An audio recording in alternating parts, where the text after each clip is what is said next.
Minute to be sure. Oh, stream is live. Yeah. Hi, everyone. Today, we continue our series of podcasts, The Winning Stack, where we unfold and discuss all the life hacks, how to's, any receipts on how to win during the hackathon, what hackathons bring to the society, what a massive move can be created during the 40, 24, 48 hours, whatever duration of hackathon. Today, we have an extremely bright girl. She won more than 20 hackathons in just the beginning of her path above and beyond. She raised venture at 20 and already passed turned down software engineering internships in Intuit and Walt Disney is a Jia Chen. Welcome in today to our live stream. Hi, what's up? Hi, that's great. Yeah, to be honest, we've been waiting for this podcast for about 1 month because our producer found you, and we were thinking like you're a superstar. So great. You just replied your emails that's listed in your Instagram for proposals. I don't know, maybe it was your producer or whatever. So glad to see you here. What's up? About you? Yeah, honored to be on this podcast and super glad to meet you again. Yeah, that's great. So, to be honest, we would like to first understand. Let's unfold your personality step by step. And the very first question I want to ask you is, what's university have been studying, and what was before, if you think it's important to say. Could you restate the question? Yeah, I mean, like what university you are studying right now, or maybe you finished already. Oh, yeah, I'm on a gap year from Michigan State University in Michigan. Mm-hmm. Nice. And what domain are you learning right now? I was a computer engineering major with a minor in economics. Sure, that's great. And so, have you born in the United States, or you moved there during your life? Oh, yeah, I was born in the United States. I was born in Arizona, and I went to Taiwan for about 3 years to learn Chinese, and then yeah, then now I'm here for. I've been in the U.S. for most of my life. Yeah. That's nice. That's very cool. So, for me, when I'm talking about hackathons, I'm thinking about like mathematics, computer programming, like Mhm. computer science, and I all my life been passionate about mathematics. So, what's about you? Do you remember this first flashlight when you understood that you're gonna go for technology in your life? Oh, it was. I wasn't. It wasn't exactly like I was going to go for technology. When I was 12, I was always building things. Like I was building mechanical hands out of cardboard, um, uh, birds out of cardboard, and other contraptions. I think I just had like a very creative background. Um, but I hadn't really gotten into anything like coding or like outwardly engineering related until um, my first year of college. Yeah. Do you remember your very first solution product? Maybe you still proud of. Like for me, it was a helicopter made from Lego, but Mhm. it wasn't a Lego pack for helicopter, so I did it just from bricks. So maybe you have something like this. Mhm. Um, yeah, it was when I built my first bird out of a cardboard, and the wings were able to fly. Um, and yeah, I really liked how I came up with a unique solution on my own, and yeah, it sort of like spurred my creativity from there. So like a car, like God of yeah. So to be honest, a little stuck in question. So I'm so nervous because I'm still thinking of talking to the Hollywood superstar. But anyways, we know you stated everywhere that you won more than 20 hackathons. And how long time are you in hackathons? For me, everyone thinks that I'm extremely participate extremely big amount of hackathon, but I don't have 20 hackathons in my career. Just few of them won, but you have 20 hackathons you won. So when you started, how long it last? Um, I started in freshman year and did like a big spree of hackathons. I think at one point I went 10 weeks straight, every single weekend, going to a hackathon.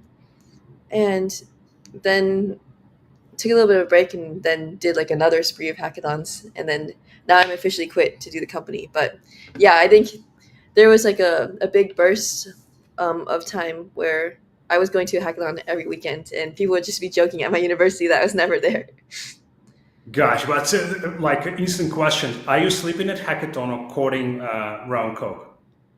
Coding. Yeah, pretty much. I was very focused on winning, so I would make Well, sure that all the features were implemented before I was able to go to sleep. yeah, but if you during the week you should go to university, in the weekends you hacking, Uh-huh. so not sleeping. When do you sleep? Yeah, that's a good question. I didn't really sleep that much in university. It was kind of a big sacrifice, and I probably wouldn't do it again. Or do you sleep well now?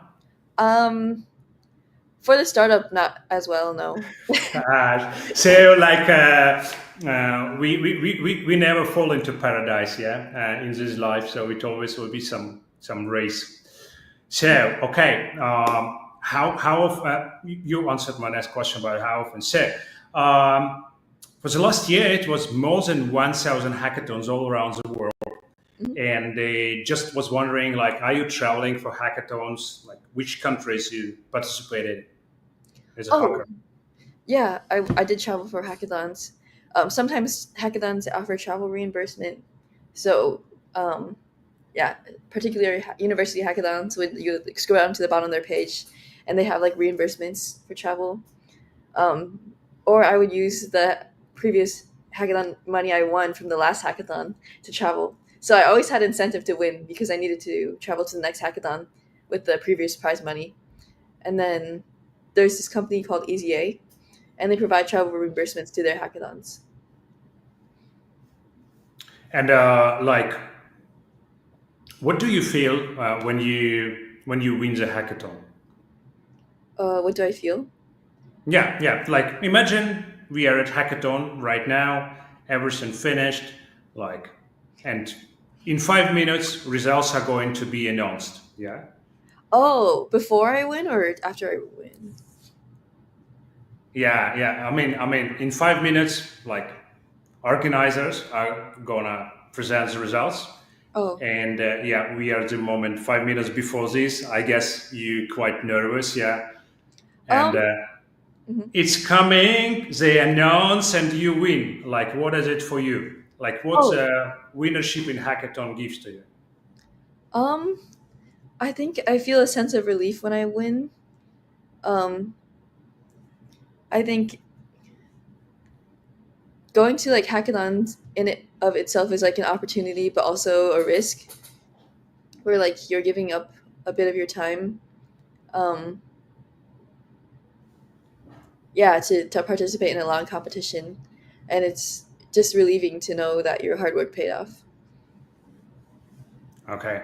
So, and like, again, on the last podcast, we asked a very interesting question. Like, how Mhm. much money have you won all around?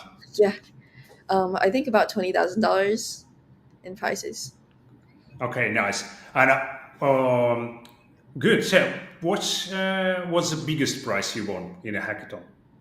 Biggest prize was grand prize, first place, Yeah, four and how thousand much? five hundred dollars. Say again, please. $4,500. Okay, so it's kind of great amount. I've always been curious about it. Like, uh, does people need to pay taxes when they won money at hackathon? Oh, yeah. Uh, I think sure. mhm. Some and some don't. Yeah. Yeah.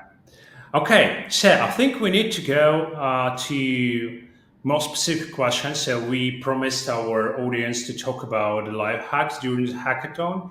So I just was wondering, how do you think? Like, what's the best perfect setup for the team during the hackathon? Like, I'm always asking, can managers participate? Um, Managers can participate, but since hackathons are such a time crunch, preferably there would be more technical people. Um, I'm trying to remember my team breakdown. It's been a while since I've competed, but yeah, I actually wouldn't opt in for a designer. Like a lot of some teams choose like a specific designer, but I would choose someone who would be able to also do front end engineering. So like know their designs and also implement them, whether that would be me or someone else. Um, but yeah, then like there'd be two people on back end, and then yeah, it'd be like two people on back end, two people on front end, um, and yeah, everyone would be doing the engineering. So everyone would always have something to do. Occasionally, I would choose a business person, depending on the hackathon. So that would be a bit of a wild card. But I would sort of like look at the problem statement of the hackathon, look at the competition, and see if we needed a business person. And it paid off um, when I did for one of the wins, because yeah, they had an outstanding pitch and they were able to like look at the problem statement in ways that like the engineers couldn't. So yeah. That's great. And is this setup work out for both online and offline hackathons? Um, Yeah, I would say it works for both. Like, yeah, a front end engineer that is able to implement their designs, back end engineers. Yeah, Yeah. Have you ever participated online hackathons where you're not on a venue? yeah. One both of them. Yeah. Yeah. So, are you inviting all your teammates to your apartment and you like share space, or? Um. Well, the way I chose teammates was a lot of the hackathons in the U.S. have Discord servers, that you're able to meet teammates through. So a few weeks before the hackathon, everyone like talks to everyone in the Discord servers. So I would sort of choose teammates through that, and yeah, I would um, plan out what we would build before. So without any building, we would just like gather research, look at documentation, look at the different tools that are offered at the hackathon, and by the time we all got to the hackathon, we sort of like knew what timeline we would do to implement the product or um, project. All right, that's cool. Unfortunately, we get run out of time, and I extremely wanted to ask you about your startup, like Sprint Dev, because I consider it as a platform for hackers too. Could you say us a little about it, please? Yeah, Sprint.dev is a place that makes it easier to join hackathons. You can join a hackathon, join our Discord server, get support. This helps like if you're a beginner. Um, Also, companies recruit from that site too. So yeah, if you're interested in hackathons, maybe scared to go to one, there's tools on there where you can um, more easily find teammates and receive support for building. And you raised venture for this project, or Yeah, you? raise venture for Ah, this project. Um, nice. What size of your audience right now already? I mean, what audience you have right now for your product? oh, audience. Yeah, like entry level developers, some enterprise as well. That's incredible. Yeah. So, and some users saying that I want to start hackathons. So I think that actually you should go to sprint.dev. And I visited that website. It's actually extremely user friendly. Like from the first line of website, you understand where to go to start with the hacking. So it's really awesome. Um, yeah, John, I wanted to ask: have you ever been scared of something during the hackathon? Um, Not too much. No, I usually went in with full confidence and belief that I would win. Um, I think it's like a common thing where people are afraid of their technical skills or afraid of how they will like perform compared to other people. But And I think I did feel that my first hackathon, but I was focused on making the project a reality. So it doesn't matter how much technical or no technical skill you have. You like if you go in with the belief and the confidence that you'll win, that's already like one leg up. Is having that mindset because then like all of your actions like internally start to like reflect that. So your brain will be sharper when you start debugging. Um, you'll be more confident about knowing there's a solution to every problem you have. One thing that I just think about is that the internet is so like infinite, so any problem there will be a solution, and I keep on telling myself there will be a solution, and there often is when people think there isn't. So yeah. That's true. So actually, like try and fail, Mhm. then gonna race. Yeah. Okay, so I propose we finish our podcast with a blitz. Mhm. Few very short questions, like you need to respond quickly. Yeah, Yeah. and yeah, the last section. So, top three skills for hacker. Top like sweet skills. Top three skills. Yeah. Oh yeah, like modern libraries, React, Next, databases like Supabase. Um, yeah, other tools would be like maybe knowing some backend stuff like Node, Fast API, and oh yeah, other people are asking like main prerequisite more than mindsets to 10 hackathons as an individual. Um, Another person, yeah, saying technical, non-technical prereqs. Yeah, yeah. So like just study up on the modern libraries. Yeah, React and Next mostly. I would recommend watching a few videos on how to get those like started up. Um, like get some basic projects. Um, and yeah, Okay. Nice. So, next question. If imagines that everything possible, what should be the fair price for the first place in hackathon? fair prize for first place in hackathon. I think for the amount of work, honestly, it should be like $2,000 or $5,000, like 2K to 5K. Um, Like in this range. Yeah. yeah, yeah, 2K to 5K, preferably like yeah. I think 3K would be reasonable, Okay. maybe even more. Um, yeah, but Okay. So yeah. every time you see more than 5K, it's like a Klondike. Okay. So good or dark hacking. It's not about hackathons, if you know what I mean. Oh yeah. What do you mean? Do you know who's dark hackers? No. Who is just hackers? People that overcoming the defense measures. But we can skip this question. Okay, why coding or thorough through solution? I think it should be a combination of both. If you have AI tools, they help you become more efficient. So you should definitely use them. Um, Not vibe coding like at all would actually be a detriment to you at the hackathon nowadays. I think maybe like a year or two ago when I first started hackathons and there's less vibe coding, um,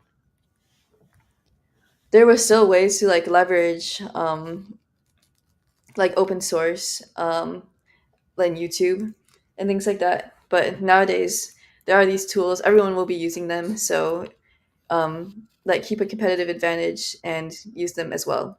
But also like plan out the solution in your head, know what steps you're out to take, still like figure out the timeline for technical implementation while you vibe code. That's my take. Cool, that's nice. And like during the hackathon, what's better to sleep more, so be more energyful, or to code more for having more time? It depends. I think you have to set like non-negotiable features to be implemented, as in like just like the top three features that must be implemented before the demo. What I do is I visualize the demo at the end. You only get 1 or 2 minutes, so I imagine a 1 minute demo of what I would show the judges. And everything in that visualization, at least the very basic like framework, has to be finished before I sleep. And if it's not, then yeah, there will be no sleep. But another thing is that sometimes, like in a long stretch, you might have to take a nap, and that would like help you get rest before the pitch. Because if you have like a tired pitch, um, also is not helpful. But yeah, just have non-negotiable features that you have to implement at whatever cost. Yeah. Joe, we run out of promised time. So just question, like, do you have another 5 minutes so we can wrap up with the last blitz question and answer questions of audience? Yeah, yeah, sounds good. Yeah, there's a few questions from the audience, so I would want to help them too. That's great. That's nice. Okay, so next question is if imagine that you have a plenty of choice, would you rather pick the big tech or a startup as a working place? um, I would probably do startup.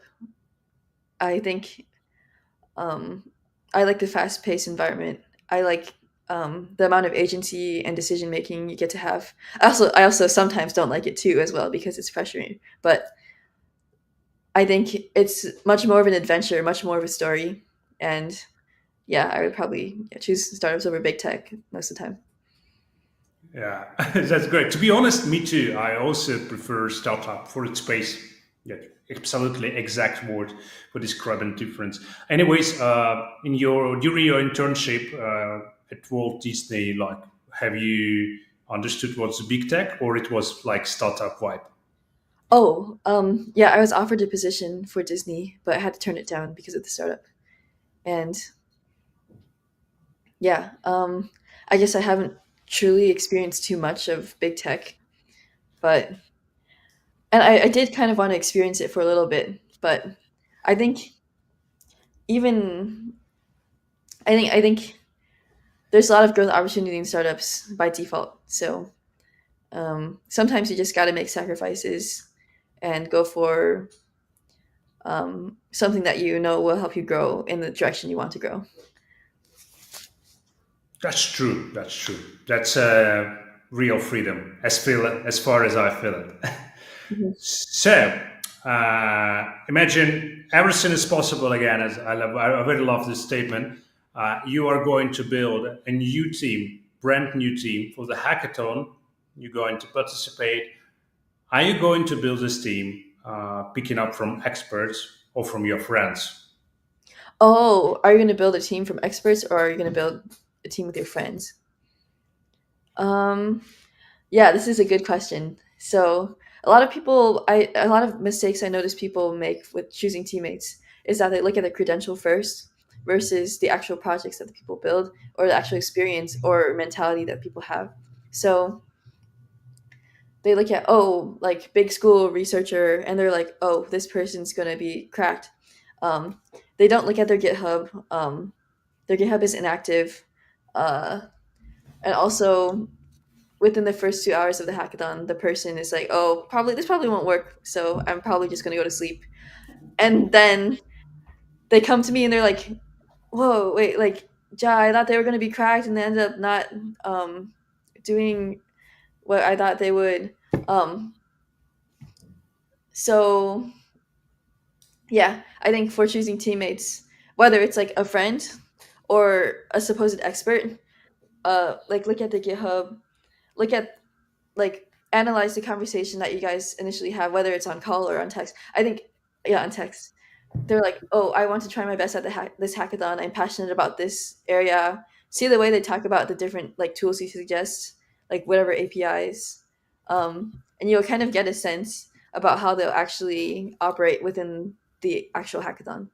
So yeah, sort of like ignore titles and go for people who you think will actually be able to execute the tasks. To be honest, like, I'm absolutely surprised, and all the questions I'm asking today, like, you unfolding them much deeper than it's been supposed to. So thank you very, very much. What do you think if we answer a few questions from people been listening to us Mhm. last 25 minutes? Mhm. I'm really anticipating to see what's in our plate. Yeah, the first question comes from Michael Feverki. Sorry if I pronounced his name wrong. Can you say something? What are the main prerequisite, more than mindset, to attend hackathon as an individual? The main prerequisite is that, yeah, I mentioned Great like question. Yeah. the tech stacks, and then honestly, so much of it is actually mindset. Um, people think that it isn't mindset, or people think that, oh, they get wrapped into their heads about what technical skills they need, what teammates they have, but it still is like I'm still going to redirect the question to being like, even though you are questioning your technical skills a lot right now, and I did state them, which is like the modern libraries of React and Next, um, still like rewire your mindset to be like, this is not, I don't need to know these technical skills. I need to sign up for the hackathon, look at the skills, or look at the tools that the companies are offering. Like there will be different, like maybe Warp or something. They have like APIs. Look at the documentation. Tell yourself you can do it. Not only that, come up with ideas on your own, and don't worry about teammates. Pitch your ideas in the Discord servers or whatever servers there are, and people will see that confidence and go to you instead of you begging them to be teammates. So yeah, just go in. There are no metrics or prerequisites you need to attend a hackathon. The only thing that you should focus more on is your mindset and how you approach the competition itself. Yeah, I also would like to little from my side that actually, yeah, believe in your even not victory. Like victory is not goal is to create something new. So more you try, more you fail, more new you're gonna create, and it's most important during the hackathon. It's just my opinion. Yeah. The second question again from Mikhail. Could you say something as well as data analysts need to bring to hackathon as well? Um, so something that data analysts need to bring to hackathons. Um, yeah, that pretty much is like the same question. You're like probably asking me for particular skills you need.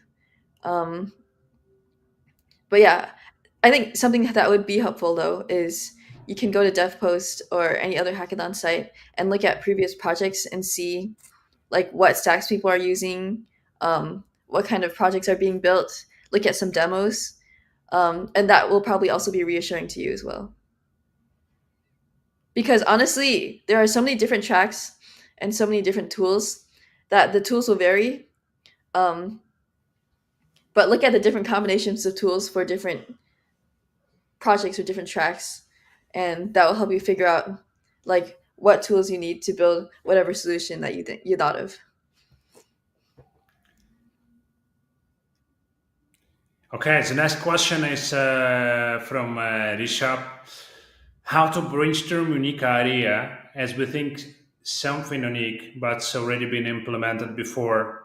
Mhm. Oh gosh, it's to rephrase question, like if I understand correctly, how to brainstorm something new, even considering that's already been invented. I don't know, like strange.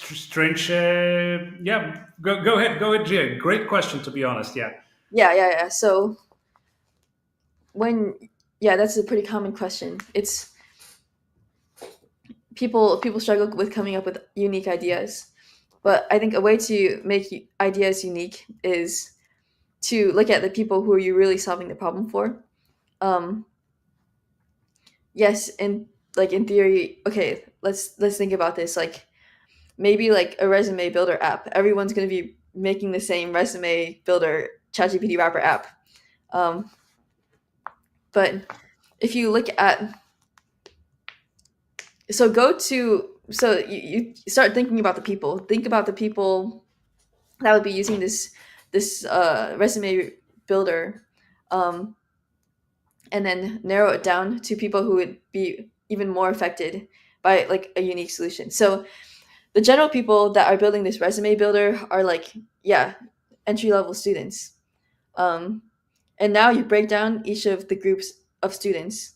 So let's say, yeah, students in university, students, again, I'm just like brainstorming different types of students, maybe doctorate students, law students, um, uh, yeah, even more niche, like students with ADHD, students,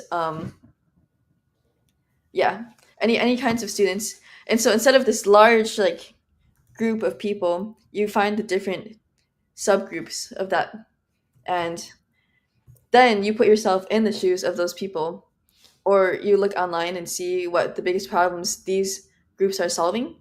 I mean, these people are facing, as in like law students, maybe their resumes are blah blah blah blah blah, or they're trying to get to into law school. Then you can like see how your idea would shift. It would go from this like large basic idea into like actually thinking from someone's shoes in like a subgroup.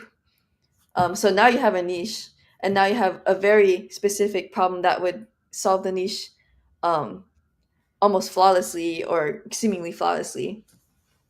And yeah, whether it's like education, as I put that example, um, or healthcare, or anything, you can like, yeah, hone in on different diseases, hone in on different like uh, the different parts of the pipeline for healthcare, and yeah, just find a target and then shoot straight at it. Yeah, I just would like to add that you're talking about healthcare, so we can remember how AlphaFold became true. It's not invention. It's like not a unique idea. It's a new application that changed the world. So it's just neural network approach to understand the 3D structure, 3D molecular structure folding. I mean protein folding. And I'm not so sure that during hackathon you always should create a unique idea.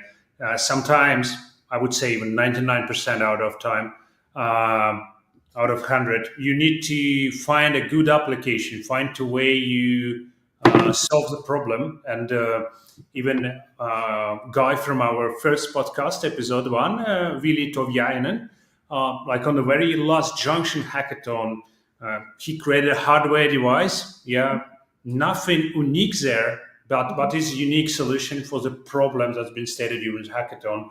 And I think that again, as usually I say, more you try, more you achieve.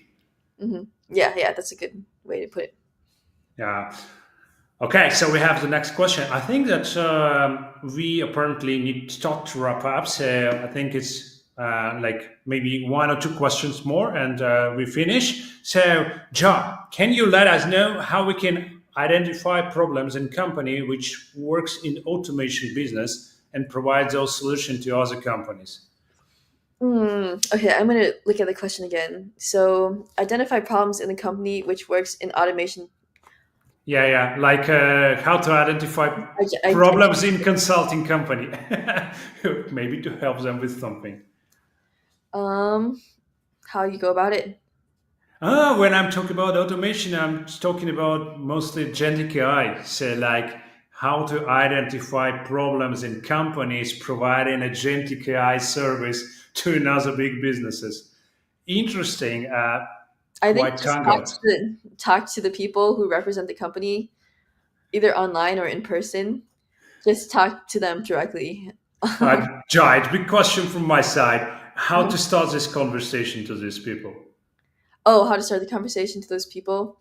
Okay, wait, I'll just break it down step by step. Okay, so step one is you look at the people's backgrounds, you look at the company itself, and you write down what you think the problems are. So you like use your intuition to come up with what you think their problems are. Don't assume. Don't have the mindset where you assume that you won't come up with any solution. Um, Come up with solution anyway. Like force yourself to come up with one or two solutions to that company. Then you go step two is you go up to the person and you tell them what you think the solutions are. And because if you're either right or if you're wrong, they'll either encourage or discourage you. You present those like hypothetical solutions, and then they'll be like, "Oh, that makes sense to me," or they'll be like, "Oh no, actually, we actually want this." So you already like started the topic, the conversation, with what you think would be the thing, and because you have like some substance to work with, then the companies can then you can like it'll either confirm or deny your suspicions, and also encourages original thought too, because Yeah. Ja, yeah. how often do you receive questions? I mean, requests from LinkedIn like, we have a big team of experts you need. Do you like to, our programmers do some stuff for your product? um I I don't accept LinkedIn requests as much anymore. um What made you stop doing this? Like when you, I suppose that's when it just begun. You've been talking to people like, hello, what service you provide. Then you start saying, hello, I now need it. So right now you just skip it, yeah? And what kind of request you may accept? Like, could you give advice to to people listening to us how to approach company representatives via the LinkedIn to not be declined from the beginning? I think cold email or get a warm intro. Like, this is something I learned in Silicon Valley, but rather than um not rather than just like approaching them out cold, just um see if you know someone that knows them, uh or people that would be able to get you to know them, and then go in warm. And if all else fails and you can't get a warm approach, though I would say just do warm approach first, is just be sincere. um I think I respond to messages or I accept requests from people um who don't look like their cold outreach is ChatGPT generated, um and or they have like a specific question that looks like it's not just to like connect and do like a coffee chat.